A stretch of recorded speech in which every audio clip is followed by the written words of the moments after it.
अशी सांडग्याची रस्सा भाजी तुम्ही कधीच खाल्ली नसेल. गावठी चव आणि झणझणीत टेस्ट. अशी झणझणीत टेस्ट तर अशी की एकदा खाल्लं की कधीच विसरणार नाहीत. आणि आज मी तुम्हाला अशा पद्धत दाखवणार आहे, ज्यामुळे ही भाजी अजूनच चविष्ट होते. खूप लोकांची तक्रार असते की सांडगे नीट लागत नाहीत किंवा चव येत नाही, पण आजची रेसिपी परफेक्ट आहे.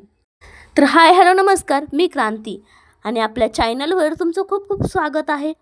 जर तुम्हाला अशा सोप्या झटपट आणि पारंपरिक रेसिपीज आवडत असतील तर आपल्या चॅनलला नक्की सबस्क्राईब करा. सगळ्यात आधी आपण घेतले सांडगे. हे बाजारात इझिली मिळतात, पण मी बाजारातले नाही बरं का घेतले, मी हे घरी बनवलेत. ह्याची रेसिपी पाहिजे असेल तर नक्की कमेंट करा. ह्याची रेसिपी देखील मी लवकरच तुमच्यासोबत शेअर करेल. सगळ्यात आधी आपण घेतले सांडगे.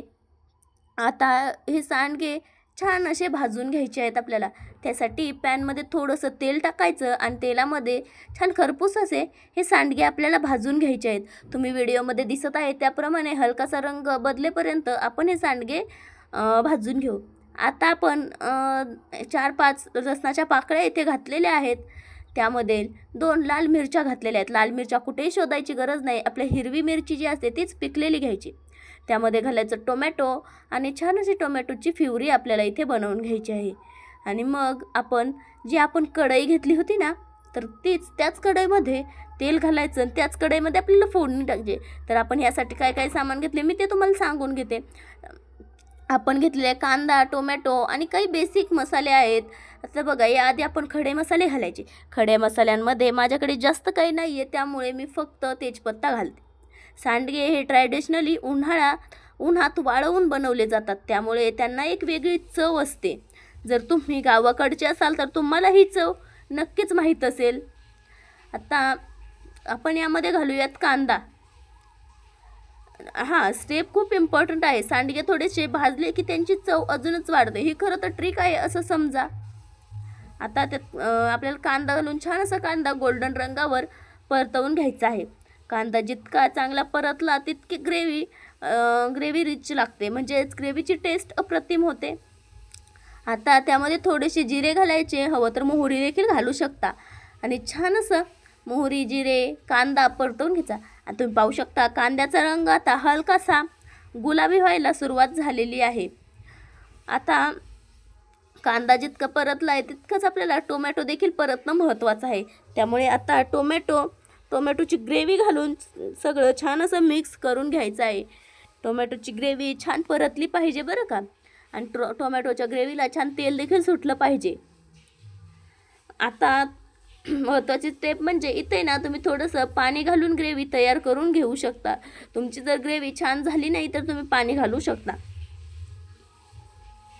आणि इथे एक छोटीशी ट्रिक, जर तुम्ही थोडं गरम मसाला शेवटी घातला तर टेस्ट डबल होते बरं का. हा सिक्रेट आणि झणझणीत चवीचा मसाला आहे.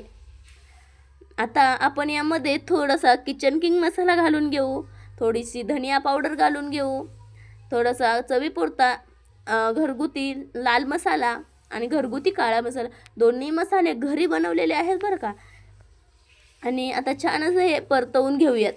तुम्ही पाहू शकता छान असं हे परतून आपलं झालेलं आहे. आणि मसाले देखील आता या टोमॅटो आणि कांद्यामध्ये एकजीव झाले पाहिजेत, कारण टोमॅटो आपला छान असा परतणं गरजेचं आहे. कारण टोमॅटोची ग्रेव्ही जर परतली तरच आपल्याला याला तेल सुटणार आहे. आणि तुम्ही पाहू शकता आता छान असं तेल सुटायला सुरुवात झाली. आता वाटल्यास तुम्ही झाकण ठेवून 5 ते 7 मिनिटे हे परतवून घेऊ शकता. तुम्हाला सांडग्याची भाजी कशी आवडते, जास्त तिखट की नॉर्मल, कमेंटमध्ये नक्की सांगा. बघा किती छान रंग आला आहे आणि किती मस्त सुगंध देखील यायला लागला ह्या मसाल्यांचा. ही भाजी पोळी, भाकरी किंवा भातासोबत देखील तुम्ही भाजी खाऊ शकता. ही अगदी गावठी स्टाईलची भाजी आहे, घरची आठवण करून देते. आता तुम्ही पाहू शकता ग्रेव्ही तर आपली छान परतलेली आहे. आता आपल्याला ही ग्रेव्ही अशी 2 मिनिटं ठेवून आपण यामध्ये आपण जे भाजून घेतले होते सांडगे, तर ते सांडगे देखील घालून घेऊयात. सांडगे आपण अगोदर भाजून घेतले त्यामुळे ते सॉफ्ट झालेले आहेत. त्यामुळे आता जास्त टेन्शन नाही की सांडगे शिजणार नाही, हे होणार नाही, ते होणार नाही, असं अजिबात नाही. आता सांडगे तुमच्याकडे जर हे घरी बनवत नसतील तर तुम्हाला बाजारात देखील मिळतील, पण घरी बनवायला देखील अतिशय सोपे आहेत आणि बाजारातले घेण्यापेक्षा घरचे सांडगे हे नेहमीच पौष्टिक असतात, कारण घरचे इन्ग्रेडियंट्स कधीही नेहमीच चांगले असतात, फ्रेश असतात. आणि तुम्हाला जर घरगुती सांडगे बनवायचे असतील तर नक्की मला एक कमेंट करा सांडगे रेसिपी. मी नक्की तुम्हाला सांडगे कसे बनवायचे A to Z झिरोपासून स्टेप बाय स्टेप सगळं सांगते. कसे बनवायचे, काय करायचं, काय घ्यायचं, कसं घ्यायचं, इथपासून ते सांडगे परफेक्ट होण्याच्या ट्रिक्स देखील तुम्हाला नक्की शेअर करते. फक्त मला कमेंट करा की तुम्हाला सांडग्याची रेसिपी हवी आहे. आता यामध्ये आपण हवं तेवढं पाणी घालून घेऊ. ही भाजी जरा रस्सा असेल ना तरच छान लागते, म्हणजे जास्त रस्सा असलाच पाहिजे. आता यामध्ये थोडंसं मीठ घालून छान अशी भाजीला रंग येऊ देऊयात. आणि तुम्ही पाहू शकता काय अप्रतिम रंग भाजीला आलेला आहे. आणि मग आता आपण यामध्ये घालूयात शेंगदाण्याचा कूट. आणि शेंगदाण्याचा कूट घालून छान अशी भाजी परतवून घेऊयात. शेजारी थोडा गाण्यांचा आवाज येत आहे, प्लीज समजून घ्या, कारण इथे डीजे लागलेला आहे त्यामुळे त्याचा आवाज येत आहे. आता छान अशी भाजीला उकळी येईपर्यंत भाजी उकळून घेऊयात. अगदी मीडियम गॅसवर भाजी बनवायची आहे. अगदी मीडियम गॅसवर भाजी आपल्याला शिजवून घ्यायची आहे. तुम्ही पाहू शकता भाजीला छान अशी उकळी देखील यायला सुरुवात झालेली आहे.